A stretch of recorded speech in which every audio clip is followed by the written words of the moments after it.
అయినను అవి అసంగతములుగానే గోచరించును.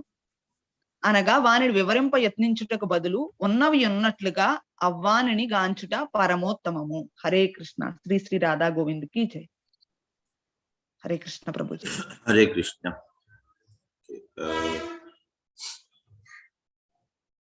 సో భగవంతుడు కృష్ణుడు యాక్చువల్ గా కంప్లీట్లీ కాంట్రడిక్షన్స్ తోనే ఉంటారు. ఎందుకు అనంటే ఈవెన్ మనం ఈశోపనిషత్తులో చూసామనంటే, ఈవెన్ భగవద్గీతలో కూడా చూసినట్లయితే 9వ అధ్యాయంలో మనకి చెప్పారు, భగవంతుడు మనలోని ఉంటారు, మనకి అతి సమీపంగా ఉంటారు, అండ్ అన్నిటికంటే దూరంగా కూడా భగవంతుడే ఉంటారు. సో ఏ రకంగా అంటే భగవంతుడు ఒకటి మనకి హృదయంలోని మనం ఆత్మస్వరూపులంగా ఉంటాం. సో మనకి అంతర్యామిగా లేకపోయిందా, సో అణు ఆత్మతో పాటు విభు ఆత్మ, భగవంతుడు కూడా పరమాత్మ రూపంలోని మన పక్కనే ఉంటారు. సో ఈ రకంగా భగవంతుడు మనతో పాటే ఉంటారు. మనకి మన గురించి తెలియకపోయినా ఏదైనా ఆలోచన మనకు వచ్చే కంటే ముందే భగవంతుడికి తెలిసిపోతుంది మనం ఏం ఆలోచిస్తున్నాము, ఎటువంటి మైండ్ సెట్ తో ఉన్నాము అని. కాబట్టి అతను అందరికంటే సమీపంగా ఉండేది అతనే, అండ్ అందరికంటే దూరంగా ఉండేది. సో భూమండలానికి అన్నిటికంటే సుదూరమైనది ఏదైనా ఉన్నది అని అంటే అది గోలోకం. సో అందుకోసం అంటే గోలోక నామ్ని నిజధామ్ని తలేచ తస్య దేవి మహేష హరి ధామ్నేషు తేషు తేషు తేతే ప్రభావ నిచయ విహిత శ్రేయక గోవిందమాది పురుషం తమహం భజామి.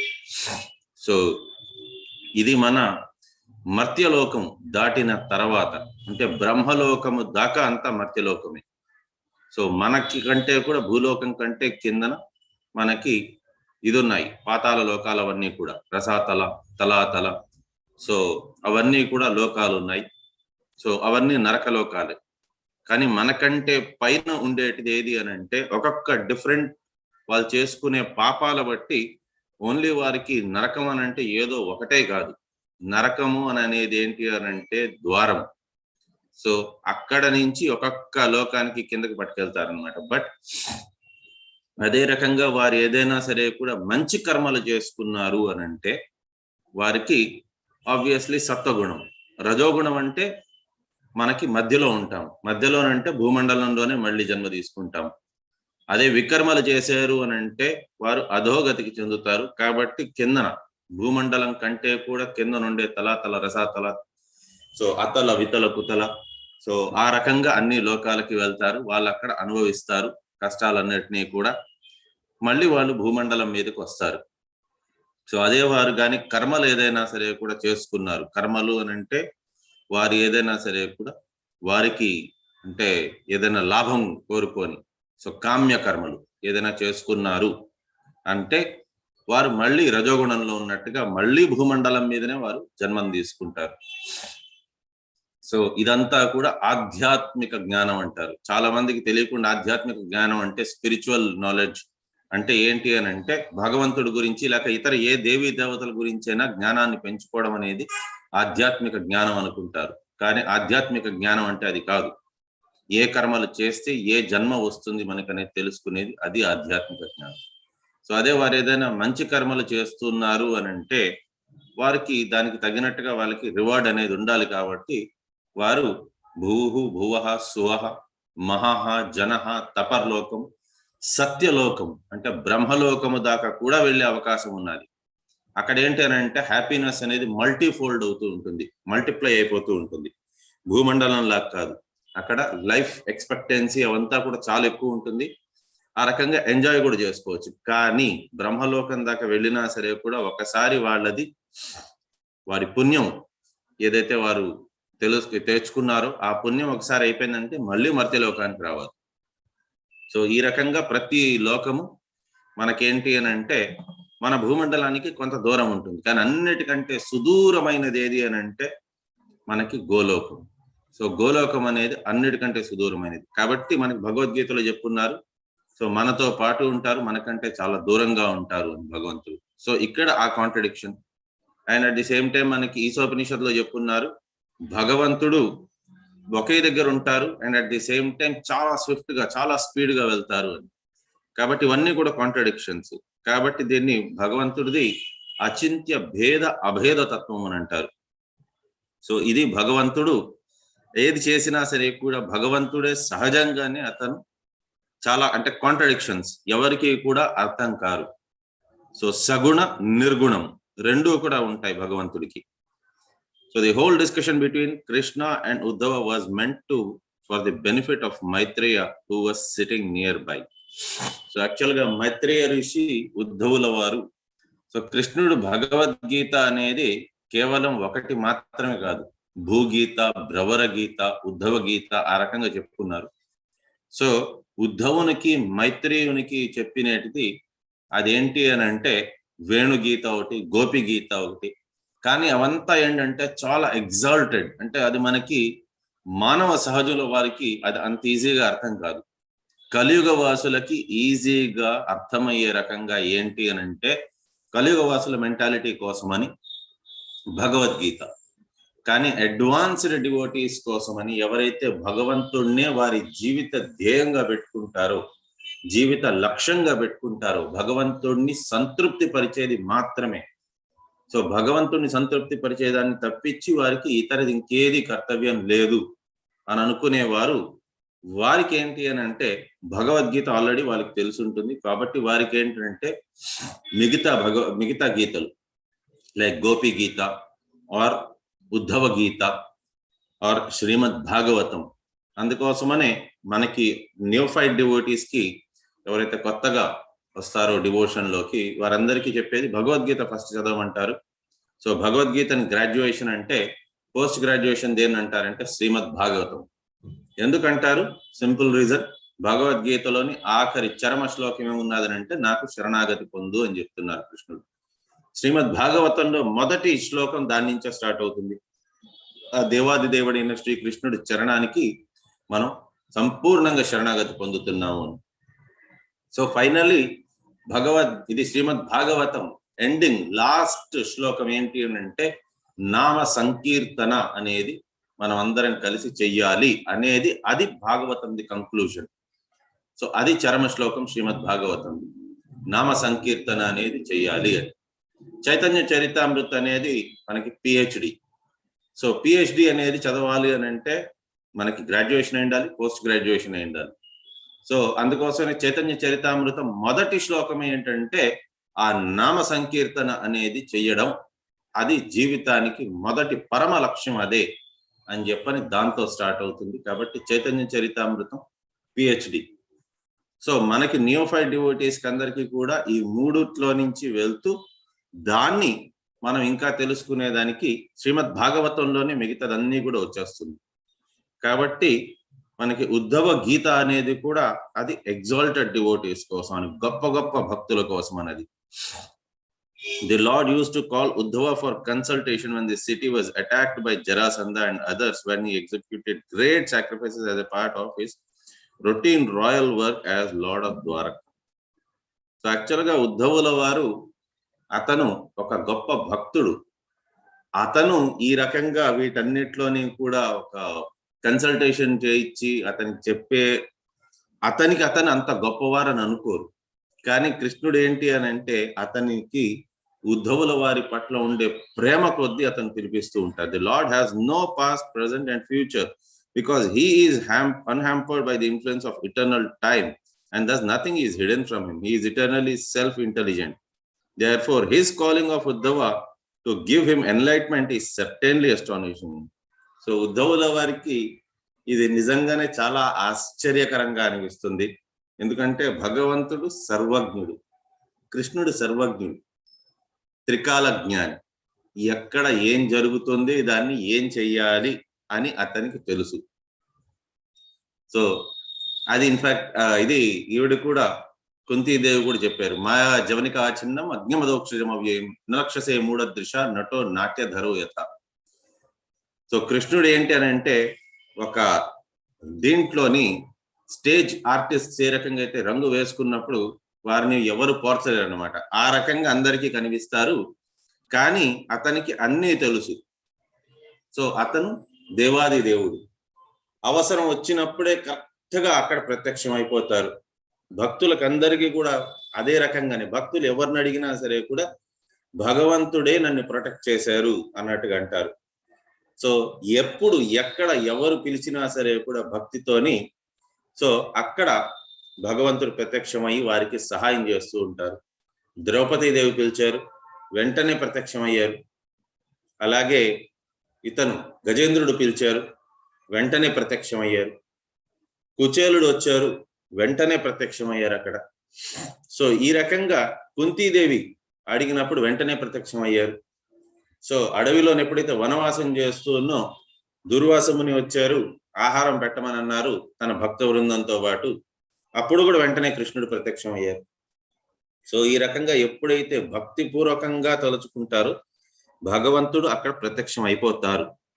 సో భగవంతుడు ఎక్కడ కూడా అతను భక్తుల ఎక్కడెక్కడైతే ఉంటారో సో అక్కడక్కడ కూర్చొని ఉంటారు భగవంతుడు. కాబట్టి భక్తుల ఎప్పుడైతే వారికి అవసరం ఉంటుందో అక్కడ ఖచ్చితంగా వచ్చేస్తారు.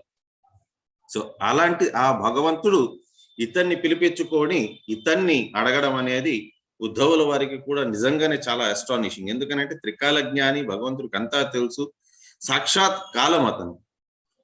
సో అలాంటి ఆ భగవంతుడు ఉద్ధవుల వారిని పిలిపించడం అనేది ఉద్ధవుల వారికి కూడా చాలా ఆశ్చర్యంగానే ఉంది. All these actions of the lord appear to be contradictory, although there is no contradiction in the routine activities of the Lord. Therefore it is better to see them as they are and not attempt to explain them. So భగవంతుడికి మనం అక్కడ ఏదైనా సరే దాని నుంచి మనం influence తీసుకునేదానికి లేదు. భగవంతుడికి తెలియక నన్ను అడుగుతున్నారు ఆ రకంగా అంతా కాదు, భగవంతుడికి అన్నీ తెలుసు. బట్ భగవంతుడు ఏంటి అని అంటే ఈ రకంగా ప్రతి ఒక్కరికి ఒక ఆపర్చునిటీ ఇస్తారు. నేనే చేస్తాను అంటే భగవంతుడే అన్నీ చేస్తారు, కానీ అది కేవలం మనకి ఒక నిమిత్త మాత్రులుగా మన చేత అది మనం చేసాము అన్నట్టుగా ఒక మాయ అది జరుగుతుంది. సో దానివల్ల మనకి జస్ట్ ఆ పేరు వచ్చేలాగా చేస్తారు. అది భగవంతుడు భక్తుల పట్ల ఉండే ప్రేమ వల్ల ఆ రకంగా చేయిస్తారు. ఓకే, సో నెక్స్ట్ శ్లోకంకి చూద్దాం.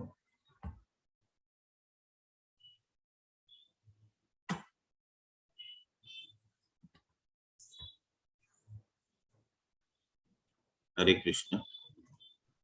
హరే కృష్ణ.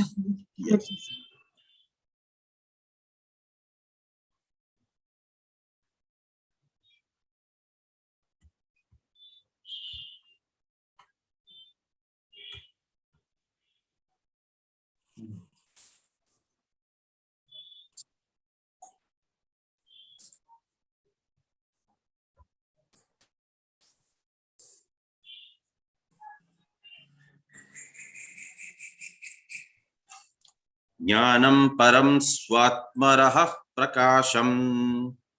జ్ఞానం పరం స్వాత్మరః ప్రకాశం. జ్ఞానం పరం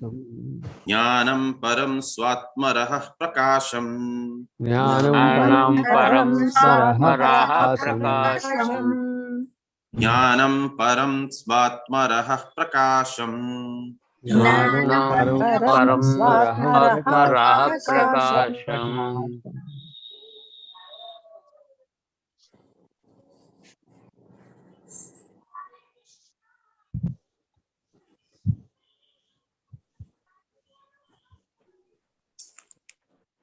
ప్రభుజీ మీకు మ్యూట్ లోకి వెళ్ళిపోయారు. లేదు, మ్యూట్ కాదు మాతాజీ, నా సిస్టమ్ లో ప్రాబ్లం ఉంది, డిస్కనెక్ట్ అయిపోతుంది. యా, ప్రవోచకస్మై భగవాన్ సమగ్రం.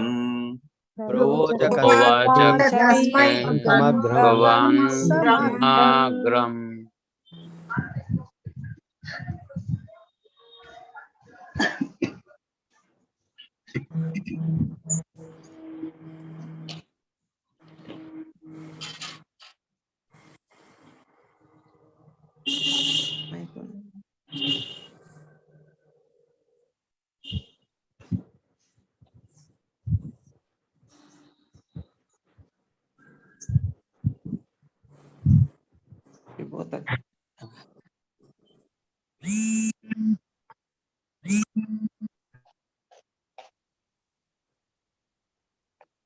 హరే కృష్ణ.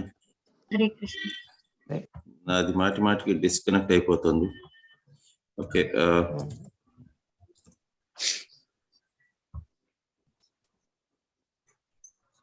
ప్రవోచకస్మై భగవాన్ సమగ్రం. ప్రవోచకస్మై భగవన్ సమగ్రం. ప్రవోచకస్మై భగవాన్ సమగ్రం.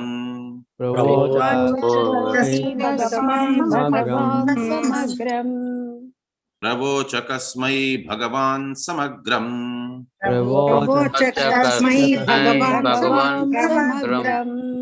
అపిక్షమం నో గ్రహణాయ భర్తార్. అపిక్షమం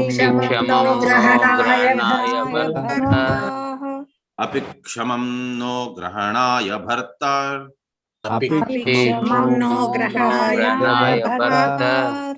అపిక్షమం నో గ్రహణాయ భర్తార్.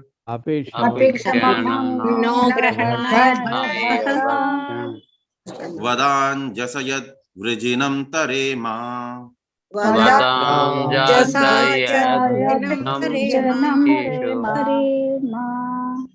వదాంజసయద్ వృజినం తరేమా.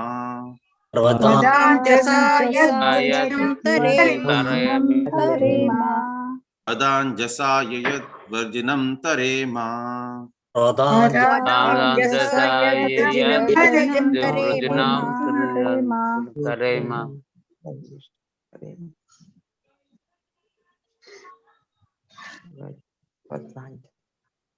జ్ఞానం పరం స్వాత్మరః ప్రకాశం.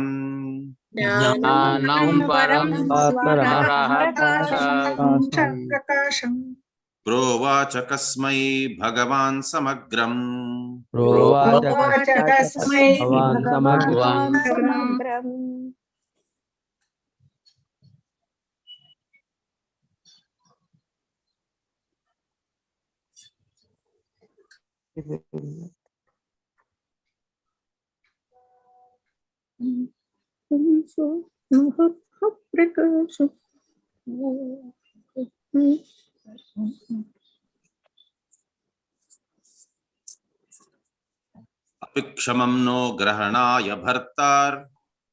అపిక్షమం నో గ్రహణాయ భర్తార్.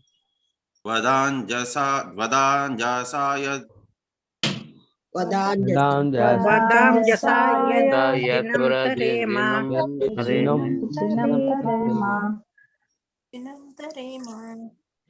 ఒకరి తర్వాత ఒకరు జస్ట్ హ్యాండ్ రైజ్ చేసి కంప్లీట్ గా అది శ్లోకం దయచేసి చదవచ్చు.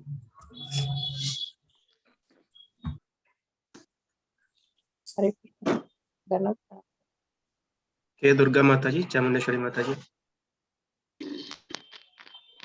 ज्ञानं परं स्वात्मरः प्रकाशं. प्रवाचकस्मै भगवान् समग्रम्. अपिक्षमं नो ग्रहणाय भर्तार. वदांजसायद्वृजनं तरेमा. हरे कृष्ण. हरे कृष्ण प्रभु. ज्ञानं परं स्वात्महरः प्रकाशं. प्रोवाचकस्मै भगवान् समग्रम्. अपिक्षमं नो ग्रहणाय भर्तः. वदांजसायद्वृजिनं तरेमा. हरे कृष्ण प्रभु. हरे कृष्ण प्रभु जी, नमस्कार. ज्ञानं परं स्वात्मरः प्रकाशं. प्रोवाचकस्मै भगवान् समग्रम्. अपिक्षमं नो ग्रहणाय भक्तः. वदांजसायद्वृजिनं तरेमा. हरे कृष्ण. आप रेड्डी प्रभु जी, चंद्रावती माता जी. हरे कृष्ण प्रभु जी. ज्ञानं परं स्वात्मरः प्रकाशं. प्रोवाचकस्मै भगवान् समग्रम्. अपिक्षमं नो ग्रहणाय भर्ता. वदांजसायद्वृजिनं तरेमा. हरे कृष्ण प्रभु जी. हरे कृष्ण प्रभु जी. ज्ञानं परं स्वात्मरः प्रकाशं. प्रोवाचकस्मै भगवान् समग्रम्. अपिक्षमं नो ग्रहणाय भर्तः. वदांजसायद्वृजिनं तरेमा. हरे कृष्ण प्रभु जी. एम राजेश्वरी माता जी, अरुणा आई माता जी.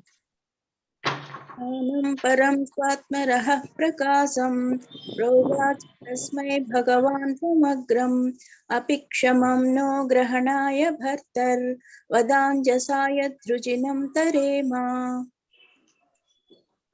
हरे कृष्ण। ज्ञानं परं स्वात्मरः प्रकाशं प्रोवाच कस्मै भगवान् समग्रम् अपि क्षमं नो ग्रहणाय भर्तर्वदाञ्जसा यद्रुजिनं तरेम। हरे कृष्ण। भवानी माताजी తర్వాత వైఎస్ లక్ష్మీ మాతాజీ. हरे कृष्ण प्रभु जी। ज्ञानं परं स्वात्मरः प्रकाशं प्रोवाच कस्मै भगवान् समग्रम् अपि क्षमं नो ग्रहणाय भर्तः वधांसि यत्कृजिनं तरेम। हरे कृष्ण। हरे कृष्ण प्रभु जी। ज्ञानं परं स्वात्मरः प्रकाशं प्रोवाच कस्मै भगवान् समग्रम् अपि क्षमं नो ग्रहणाय भर्तः वदाञ्जसा यद्रुजिनं तरेम। हरे कृष्ण प्रभु जी। హరే కృష్ణ. రామనారాయణ ప్రభుజీ తర్వాత శోభారాణి మాతాజీ. हरे कृष्ण प्रभु जी। ज्ञानं परं स्वात्मारः प्रकाशं प्रोवाच कस्मै भगवन् समग्रम् अपि क्षमं नो ग्रहणाय भर्तर्वदाञ्जसा यद्वृजिनं तरेम। हरे कृष्ण प्रभु जी। ज्ञानं परं स्वात्मरः प्रकाशं प्रोवाच कस्मै भगवन् समग्रम् अपि क्षमं नो ग्रहणाय भर्तः वदाञ्जस यद्वृजिनं तरेम। हरे कृष्ण प्रभु। సూర్యప్రకాశ ప్రభుజీ తర్వాత నీరజాక్షి మాతాజీ. हरे कृष्ण प्रभु। ज्ञानं परं स्वात्मरः प्रकाशं प्रोवाच कस्मै भगवान् समग्रम् अपि क्षमं नो ग्रहणाय भर्तः वदाञ्जसा यद्वृजिनं तरेम। हरे कृष्ण प्रभु जी, दंडवत प्रणाम। ज्ञानं परं स्वात्मरः प्रकाशं प्रोवाच कस्मै भगवन् समग्रम् अपि क्षमं नो ग्रहणाय भर्ता वदाञ्जसा यद्रुजिनं तरेम। हरे कृष्ण। వసంత ఐఫోన్ మాతాజీ. हरे कृष्ण प्रभु जी। हरे कृष्ण प्रभु जी।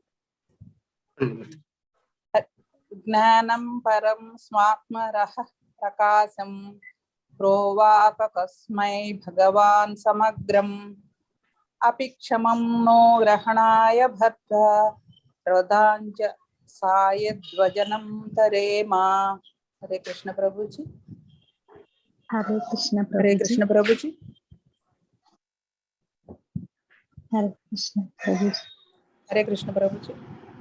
ఓకే మాతాజీ. హరే కృష్ణ. हरे कृष्ण प्रभु जी, दंडवत प्रणाम।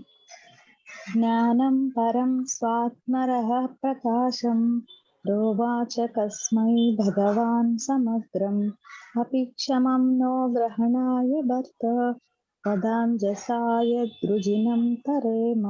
हरे कृष्ण।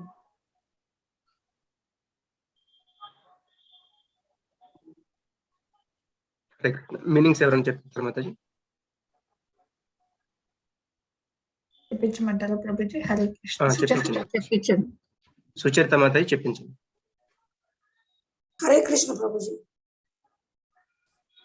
జ్ఞానం జ్ఞానము పరం జ్ఞానము జ్ఞానము దివ్యమైనది దివ్యమైనది ఆత్మ నిన్ను గూర్చిన స్వఆత్మ నిన్ను గూర్చిన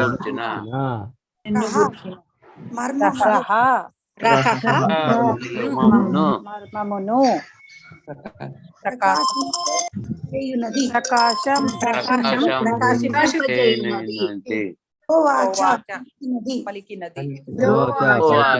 పలికినది కస్మై బ్రహ్మదేవునకు భగవాన్ భగవాన్ దేవుడు సమగ్రముగా సమగ్రముగా అపి ఒకవేళ క్షమం యోగ్యులము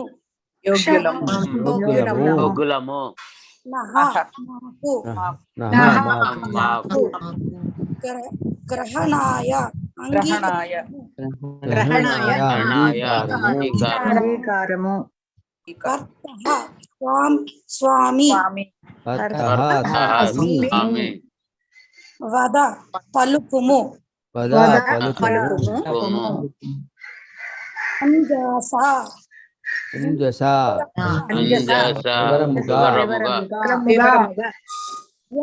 ఏదైతే వృజినం దుఃఖములు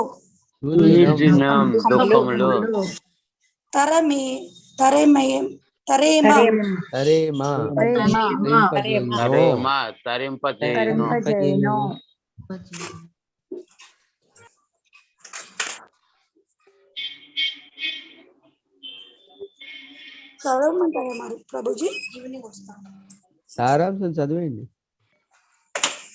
స్వామి నిన్ను గూర్చిన జ్ఞానమును కలుగజేయునది మరియు తొలుత నీవు బ్రహ్మదేవునకు వివరించినదియు అగు దివ్య జ్ఞానము దయతో మాకు గ్రహించుటకు మేము యోగ్యులమని నీవు తలచినచో వివరింపుము. హరే కృష్ణ ప్రభుజీ. స్వామి హరే కృష్ణ. భాష్యం చదవనా? భాష్యము బై శ్రీల ప్రభుపాదుకి జై. శ్రీకృష్ణ భగవాను దివ్యమగు ప్రేమపూర్వక సేవ యందు నిరంతరము నెలకొని ఉండేది కారణమున ఉద్ధవుని వంటి విశుద్ధ భక్తునకు ఎట్టి భౌతిక క్లేశములు ఉండవు. భవసంగత్యమును లేనప్పుడే అట్టి భక్తుడు క్లేశమును అనుభవించును. భగవానుని కర్మల నిరంతర స్మరణము అతనిని ఉత్సాహముతో ఉంచును. కనుకనే గతమునందు బ్రహ్మదేవునకు ఉపదేశించినట్లుగా తనను శ్రీమద్ భాగవత జ్ఞానముతో వివేకవంతుని చేయుమని ఉద్ధవుడు భగవానుని అర్థించెను. హరే అర్థించెను. హరే కృష్ణ. హరే కృష్ణ.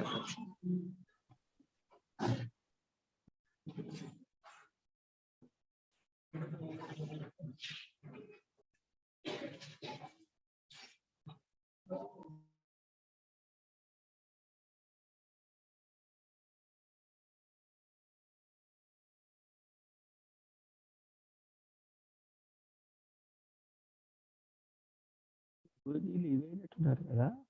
ఉన్నారు. హరే కృష్ణ. నెట్ ప్రాబ్లం ఉన్నట్టుంది. అదే వచ్చారు ప్రభు. హరే కృష్ణ. వచ్చారు ప్రభు. హరే కృష్ణ. హరే కృష్ణ. అది మాటిమాటికి డిస్కనెక్ట్ అయ్యి అవుతుంది.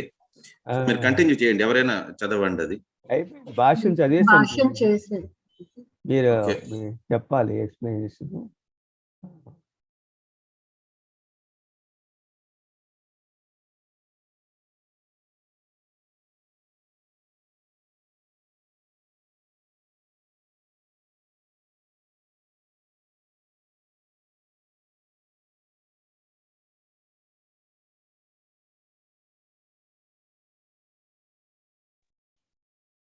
హరే కృష్ణ. ఓకే, పర్పట్ కూడా అయిపోయింది కదా ప్రభుజీ? అయిపోయింది ప్రభుజీ, చదివేశాం ప్రభుజీ. హరే కృష్ణ. ఓకే. సో ఇక్కడ ఏంటి అని అంటే, ఇక్కడ ఉద్ధవులు వారు అడుగుతున్నారు. So my lord, okay, a pure devotee like Uddhava has no material afflictions. My Lord, kindly explain to us, if you think as competitive to receive it, that transcendental knowledge. So ఇక్కడ అర్జునుడు భగవద్గీతలో కూడా 11వ అధ్యాయంలోని విశ్వరూప సందర్శన యోగంలోని అడిగారు.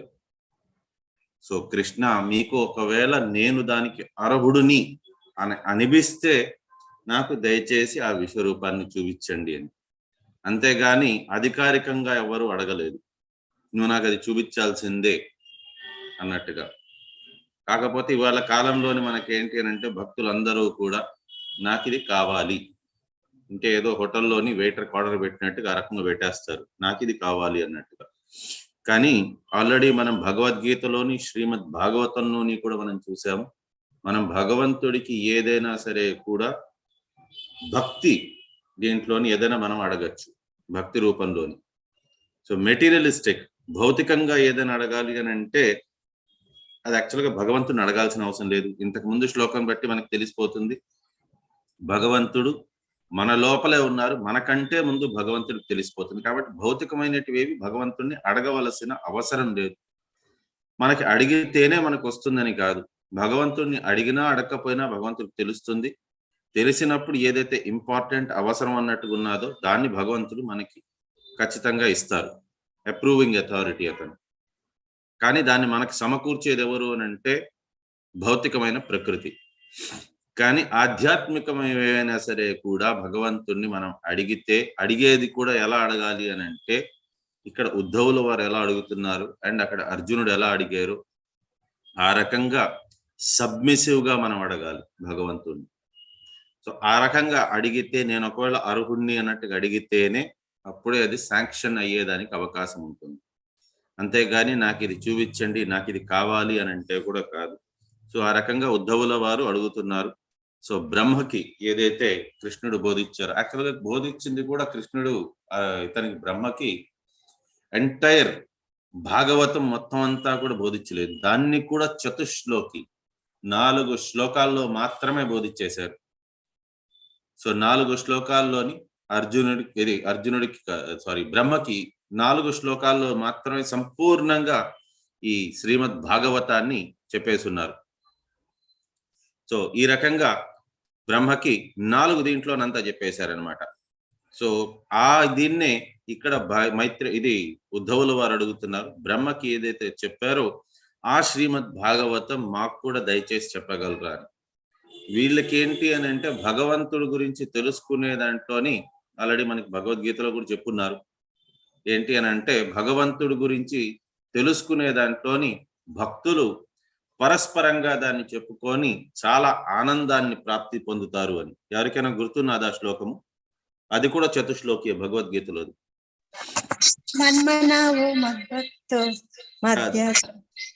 కాదు మాతాజీ, అది మంచి శ్లోకమే, కాకపోతే మన్మనాభవ మద్భక్తో అనేది అది భగవంతుడు మనకు చెప్పినది. నా భక్తుడు ప్రాణ బోధయంతస్య మాం నిత్యం తుష్యంతి చ రమంతి చ. Correct, perfect. తుష్యంతి చ రమంతి చ అది కూడా చతుశ్లోకిలోకి వస్తుంది. 10th చాప్టర్ లోని 8th నుంచి ఆ 4 శ్లోకాస్ దాన్ని కూడా చతుశ్లోకి అని అంటారు. సో మొదటి దాంట్లో మాత్రమే భగవంతుడు చెప్తారు అతను ఎవరు అనేసి. దాని తర్వాతవన్నీ కూడా ఏంటి అని అంటే భక్తులు ఎలా ఉండారు, ఆ రకంగా అతను భగవంతుడే వచ్చి వారికి ఆ అజ్ఞాన అంధకారాన్ని నాశనం చేసి భగవంతుడు వారితో పాటు తీసుకెళ్తారు అనేసి. సో ఈ రకంగా భక్తులందరూ కూడా భగవంతుడి గురించి ఎంత ఎక్కువ మాట్లాడుకుంటారో, ఎంత ఎక్కువ తెలుసుకుంటారో, ఎంత ఎక్కువ భగవంతుడి గురించి వింటారో అనేసని పరితపించిపోతూ ఉంటారు. And at the same time అక్కడ కృష్ణుడు ఉండేవారు, వారితో పాటే నడయాడారు కాబట్టి కృష్ణుడి దగ్గర నుంచే ఆ శ్రీమద్ భాగవతం తెలుసుకోవాలి అని ఉద్ధవాల వారు రిక్వెస్ట్ చేస్తున్నారు. సో దట్ వారికి కూడా ఆ పరమ జ్ఞానాన్ని వారు శ్రీమద్ భాగవతం రూపంలోని వారు తెలుసుకోవచ్చు అని. సో భగవన్ నామమే అసలు ఆనందకరం అది. సో అందుకోసమనే ఇవన్నీ అన్నమాచార్యుల వారు కూడా రాశారు, హరినామమే కడు ఆనందకరము మరుగవు మరుగవు మరుగవు మనసా. సో అందుకోసమని ఎక్కడ విన్నా సరే కూడా భగవంతుడి నామాన్ని, భగవంతుని గురించి ఆ కీర్తనలు కానీ లేకపోతే భగవంతుని లీలల గురించి కానీ ఎంత వీలైతే అంత తెలుసుకోవడం మంచిది. ఉద్ధవుల వారు కూడా అదే చేస్తున్నారు. ఎందుకనంటే భగవంతుడి నామం తప్పించి అటువంటి వారికి ఇంకోటి ఏమీ లేదు, భగవంతుడు తప్పించి ఇంకొకటి లేదు, వారికి కృష్ణుడు తప్పించి ఇంకొకటి లేదు. కాబట్టి భగవంతుడిని అడుగుతున్నారు. అది ఏదైతే చెప్పారో బ్రహ్మకి ఆ శ్రీమద్ భాగవతం వీరికి కూడా చెప్పమని చెప్పి. సో మనం ఇక్కడితోని విరామం తీసుకుందాము. వంచాకల్పతరుభ్యశ్చ కృపా సింధుభ్య ఏవ చ పతితానాం పావనేభ్యో వైష్ణవేభ్యో నమో నమః. అనంత కోటి వైష్ణవ వృంద की जय हो. नामाचार्य श्री हरदास ठाकुर की जय. అందరికీ హరే కృష్ణ. హరే కృష్ణ మాతాజీ కొద్దిగా ఇది ధన్యవాదాలు